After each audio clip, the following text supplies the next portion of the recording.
Hello and welcome to History Pod. On the 5th of December 1952, the Great Smog of London descended on the British capital due to a combination of air pollution and weather conditions.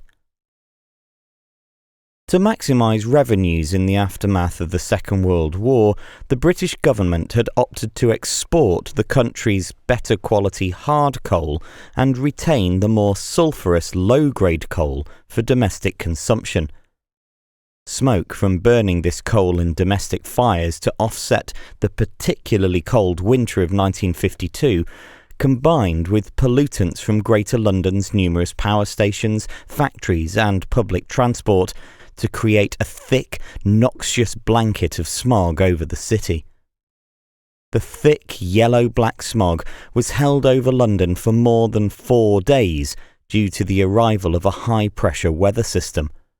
This caused an anticyclone that stopped the polluted air from rising into the atmosphere. Windless conditions and London's position in a river valley also meant that the smog was unable to be blown away. Visibility in the city was reduced to just a few metres, bringing public transport to a halt and forcing schools and businesses to close.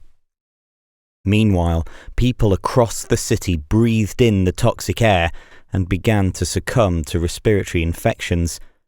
Cattle at the Smithfield Show at Earl's Court reportedly suffocated, and while nobody made the connection until several months after the smog had lifted, estimates state that between 4,000 and 12,000 Londoners died as a direct result of breathing the polluted air.